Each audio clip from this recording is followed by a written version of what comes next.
If you've ever had me in class, or if you've paid attention to this video lecture series, you'll know that one of the things that I'm fond of saying is that I don't do wars, per se. I don't give you the military history of wars. That's more or less what I mean, but there are times in American history, in every history narrative, where you can't, you simply can't avoid talking about foreign policy and, in some cases, military conflict. And that's certainly the case with the Vietnam War. Okay. Now, before I get any further, what I want to do is kind of point out that the Vietnam War is very controversial. Even to this day, it's still very controversial. One of the biggest reasons for that is that there are people that lived through that time period. Some of you very well may know people that fought in that war that are still very much alive and will tell you what it was like and what we were doing or what we were supposed to be doing. The simple fact of the matter is there's an awful lot of mythology, misunderstanding, I guess you could say, with respect to exactly what the war was, including the nature of the war. The first myth that I want to tease out is somehow, some way, that this was an American war. Certainly from the perspective of the United States, this was an American war. We sent our troops in, but internationally, and certainly from the perspective of the Vietnamese, this was a struggle for Vietnamese independence. This was a war that they had been fighting since ancient times, whether you're talking about trying to kick out the Chinese colonists, the French colonists who came in 1858, followed by the Japanese colonists. And I know that we weren't colonizing Vietnam the same way that the French were, but at the same time we came across as invaders, and by 1960 there was very little that they were not willing to do that they had not already done to have self-determination and independence for Vietnam. There's political myths. For example, on the left, there's the myth that Jack Kennedy was the great liberal hope, that somehow, some way, had he not died, things would have been very different in Vietnam. There is mythology on the right. If you ask one of these right-wing political pundits who lost the war in Vietnam, and they might point to some of these radical organizers, some of these people that we'll talk about later on in the counterculture, the hippies, for example. Those were the individuals that allegedly lost the war for America, according to people on the hard right. But what I want to leave you with before I go on to our next slide is that what Vietnam was for the average Vietnamese rice farmer was a war for independence to kick out the foreign invaders. Now, what's happening in Vietnam after World War II is not very different than what's happening many other places throughout the world in the post-war period. The old European colonists, the French, the British, the Spanish, the Germans, they are so badly broken by World War II that they can no longer afford to run their empires.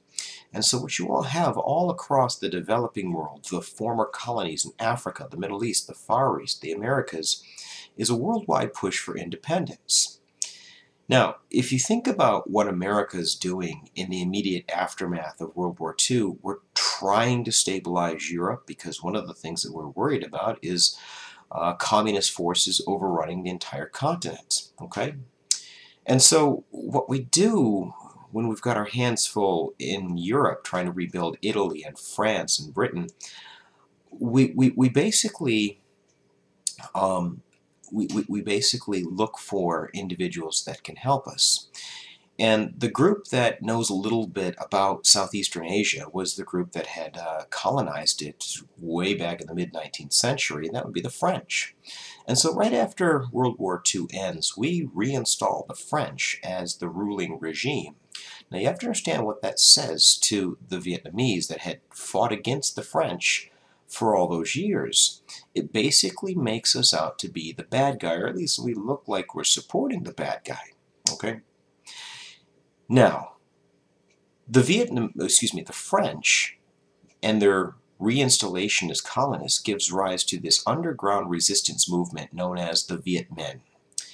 Now, even though France wasn't France of old, it was still, you know, a superpower when you compared it to the Vietnamese.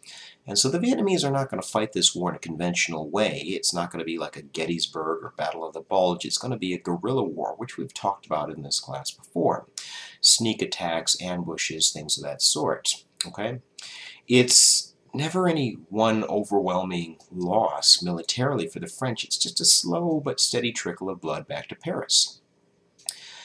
Now, the real crux of this situation comes in the mid-1950s when the French managed to get themselves trapped in a valley in Vietnam called Dien Bien Phu. For your notes, what Dien Bien Phu is the French's final surrender to the Viet Minh in Vietnam. Okay? But right before they signed off, they made one last hurrah to try to bring in some help to really relay a claim to Vietnam, Southeast Asia. And so what they do is they try to bring America into the fight by claiming that this is not a war to hold on to any kind of colonies. Instead, this is a war to prevent the fall of Vietnam to communism. The guy that is the leadership of this resistance movement and this push for independence, that's a guy by the name of Ho Chi Minh. And Ho Chi Minh was the founder of the Communist Party of Vietnam. And what he's doing is he's presenting communism more or less as populism, that if you trust me and you follow me and you fight alongside with me, then I will kick out the colonists, the invaders, and I will restore power to the Vietnamese. We can have Vietnamese independence. And so this is what the French are trying to convey to the Americans to get them involved. And as you might expect, in the middle of the 1950s, this is very much going to, resonate on American ears. The problem that the French have is the guy that's president at this time is Dwight Eisenhower, who before he was president was a huge figure in the American military, very instrumental in the D-Day invasion.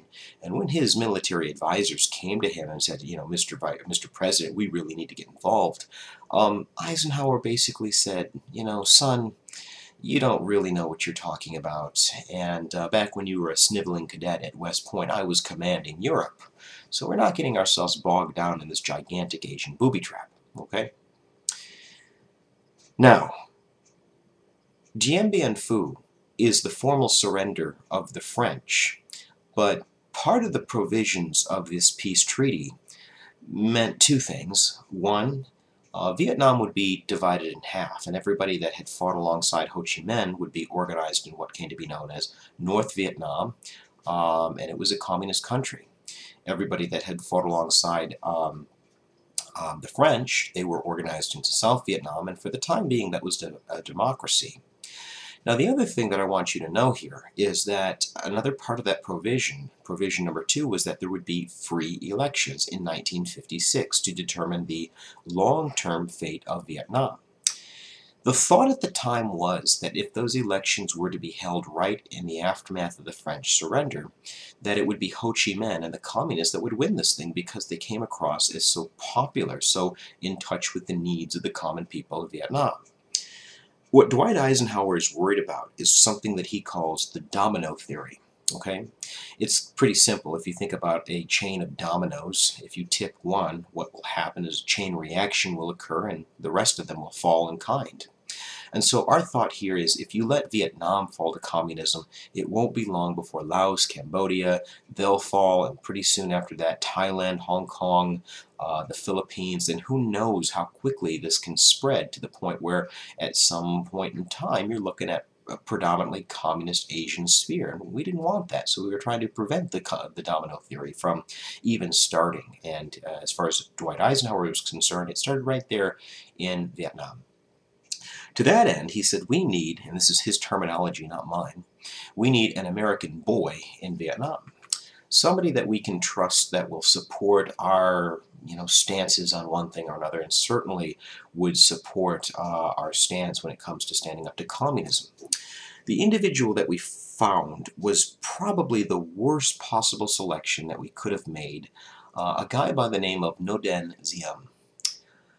Let me tell you a little bit about his background because this will help shed a lot of light on why he's ultimately a problem. First of all, he was filthy, filthy rich. He was the 0.1% of the population in Vietnam. He had deals with the French, later on he had deals with the Japanese, and he was a very, very rich man. And so from a very basic standpoint, he didn't have a lot in common with the average Vietnamese rice farmer. Furthermore, he was Catholic. Now, the reason that I'm talking about his religion is because you're talking about a country where there's not exactly a Catholic church in every street corner. Vietnam, like many Asian countries, was predominantly Buddhist, and so that made him even further removed from the average rank-and-file Vietnamese citizen.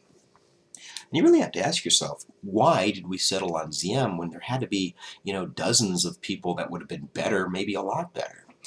Well, the simple fact of the matter was, in 1949, when China went over to communism, we were so shocked that this happened that we felt that the only way that we could explain it was that there had to be American-born communists that were working for the State Department that had helped them, China that is, in the process of establishing a communist regime. That was the only explanation that we could come up with. And so after that happened, after China fell to communism, we fired anybody that even had any remote connection to Eastern Asia, let alone China. So my point here is anybody that knew anything about Vietnam, anybody that would be able to tell you why Diem is such a terrible selection, they're gone. They've been fired. They're suspected of being communist sympathizers. And so we don't have anybody that really is an expert that's available to tell us who would be an effective leader. The other problem that is Diem is that he's much more like a mafia boss, like a Tony Soprano or something like that, than he is a democratically elected official. If you criticized his policies, you disappeared in the middle of the night. There were people that he tortured to death in prison camps. He was a really terrible individual on a personal level. And Dwight Eisenhower understands that he needs to get the people to embrace Diem if this thing's going to have a shot of working in 1956. And so what he says is, look, Diem, I want you to give the people a taste of democracy. Give them some sort of sampling of what democracy feels like. I want you to find somebody that you know that you can defeat in your sleep, if you need to, and run against them, right? Some useful idiot, if you will. Run against that individual. Make sure that you defeat him, and that way the people will have good faith in you that you'll do the right thing. Well, when the election results came back, over 100% of the people, 103% for example, had voted for Diem. And back in Washington, Eisenhower is running around with a man with his hair on fire because he said, when I told you to win, I thought I made it clear that I wanted you to make it believable. You're telling me 103% of the people in Vietnam support you? That's not believable. And Diem says, no, look, you've got it all wrong. I'm really just that popular. As a matter of fact, I'm so popular, we don't even need to have those elections that were scheduled for 1956. And so that's a broken promise. It was formally agreed upon after the French surrendered that they would have these elections, and here we have an American-backed official in Vietnam saying we're not going to have those elections. It's a signal. It's a signal that Diem is a problem, and it's also a signal that there's another war that's about to start. Now, fortunately for Eisenhower, he leaves office before this really can hit the fan, so to speak. But he dumps all of this mess into the lap of Jack Kennedy, who had been elected in 1960. Now, one of the things that should have served as a warning sign was the fact that a Buddhist monk had doused himself in kerosene and lit himself on fire outside the American embassy in Saigon, and this was supposed to be a symbol of protest, protesting Diem's brutal regimes and practices. But we didn't get the message. We did. We understood that Diem was a problem, but instead of addressing this political problem by a political solution, we sent in the Green Berets, who had been specifically trained in counterinsurgency. Now, one of the reasons that Kennedy opted for the Green Berets was because Diem's tactics had given rise to a new underground resistance movement called the Viet Cong, right, or the National Liberation Front. And the Viet Cong were very similar to the Viet Minh with the French in the sense that there's no overwhelming military victory. It's a series of sneak attacks and ambushes and booby traps and things of that sort. And so Kennedy really has his hands full. And one of the things that Kennedy made clear is that he would support the ousting of Diem. He would support a political coup. Well, Diem's generals really took this to mean, I support you assassinating the leader of South Vietnam, Ngo Dinh Diem, and that's exactly what happens. It's not just that Diem is overthrown, it's that he's assassinated altogether. And so by 1963, really 1964, you've got an absolute mess in Southeast Asia. Kennedy is assassinated late in 1963, and the guy that takes over for him is our good friend Lyndon Johnson.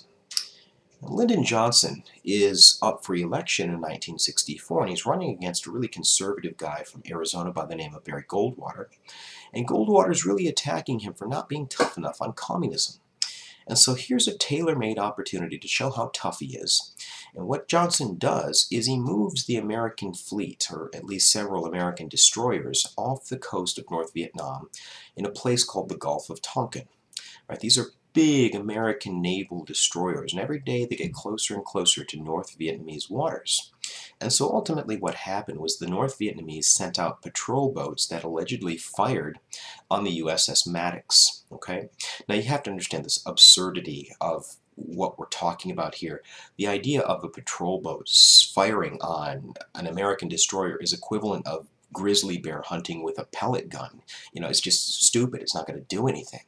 But what it did do, once those patrol boats fired upon American ships, is it gave Lyndon Johnson the excuse that he wanted to go to Congress and claim that American military interests had been attacked in international waters, which from a technical standpoint was true. But what comes out of this incident in 1964, something that we call the Gulf of Tonkin Resolution, essentially allows Lyndon Johnson to escalate the war as he sees fit.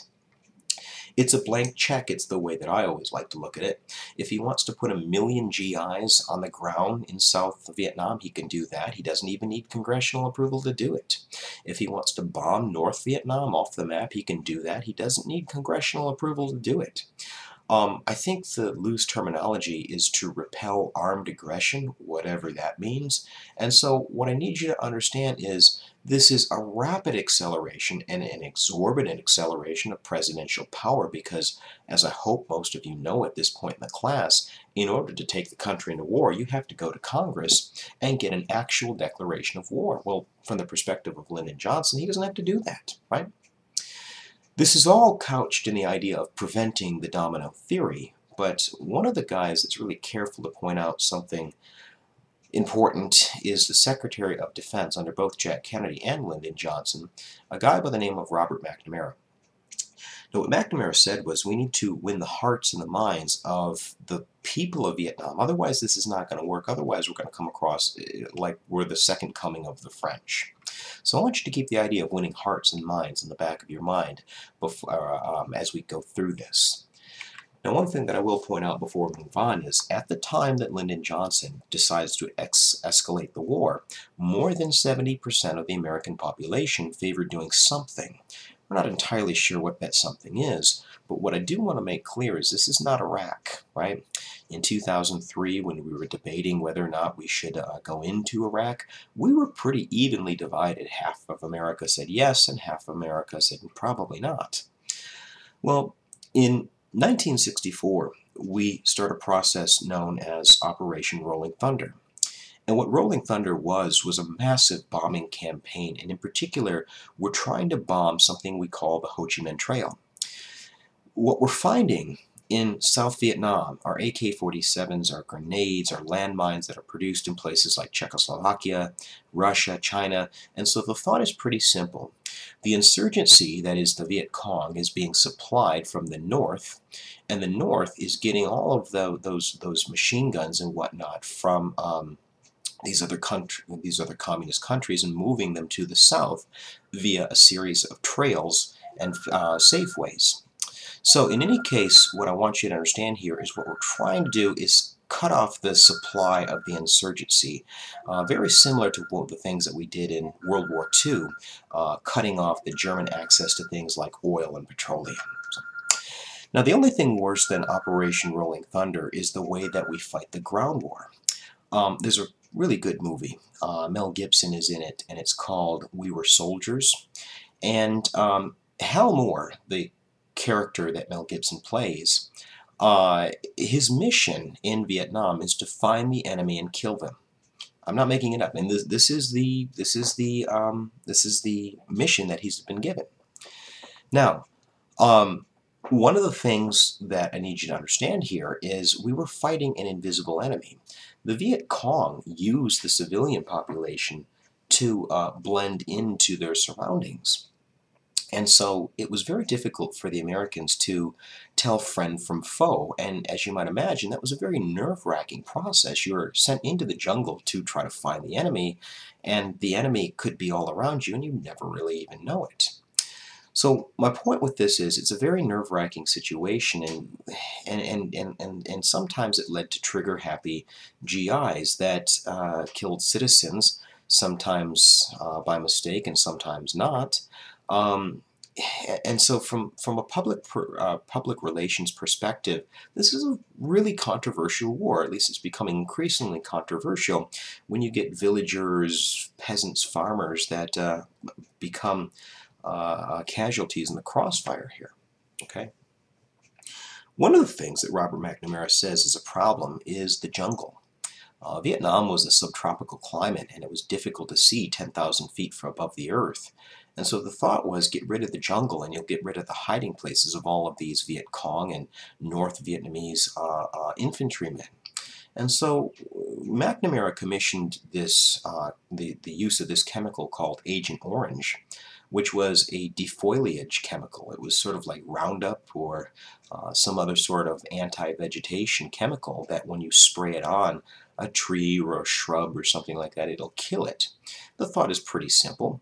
Strip the jungle of its foliage and it'll be easier to locate the Viet Cong, easier to fight the war.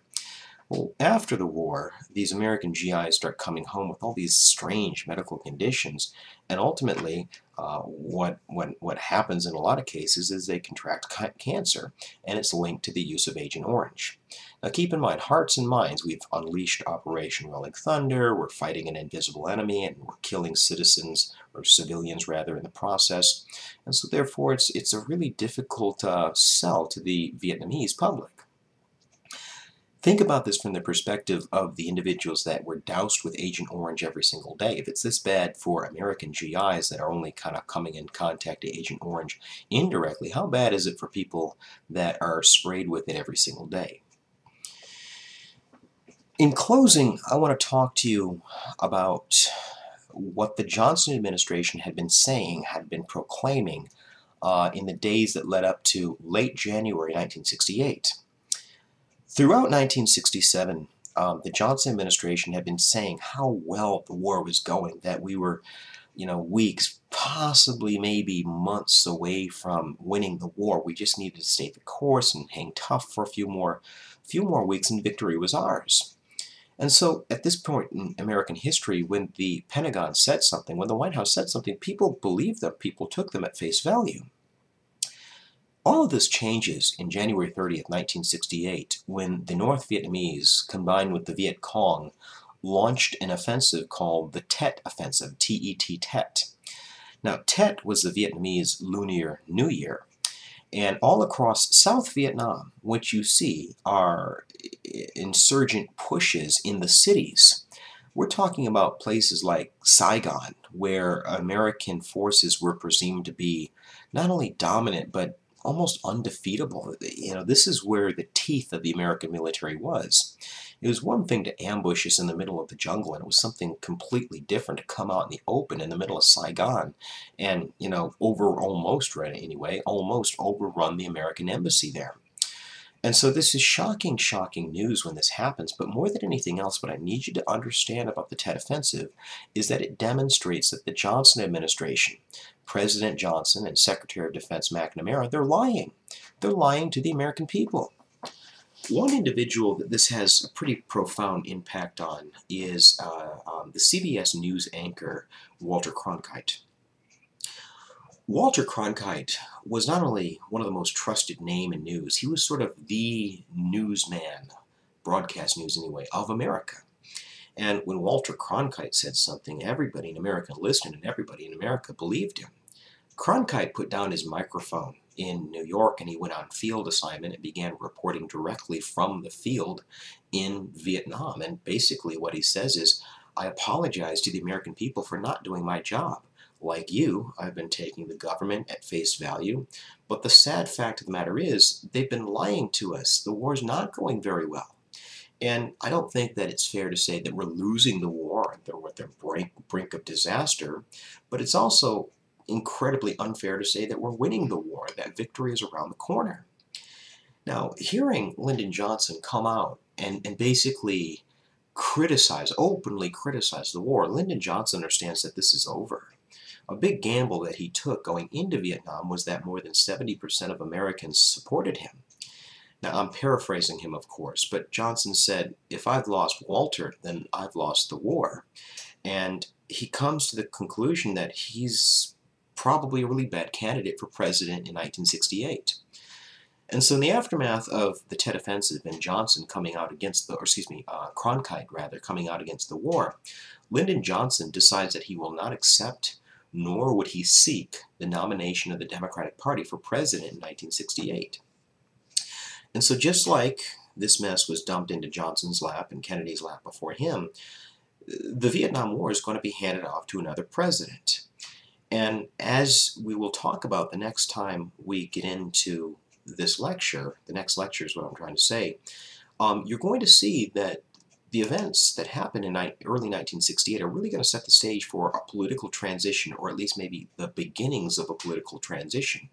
That Democratic coalition of voters that had existed from the early 30s forward, starting under Franklin Roosevelt and moving forward thereafter, that's going to begin to break apart, and a big contributing factor on the breaking apart of this coalition is the Vietnam War. And so we'll pick it up there the next time we meet.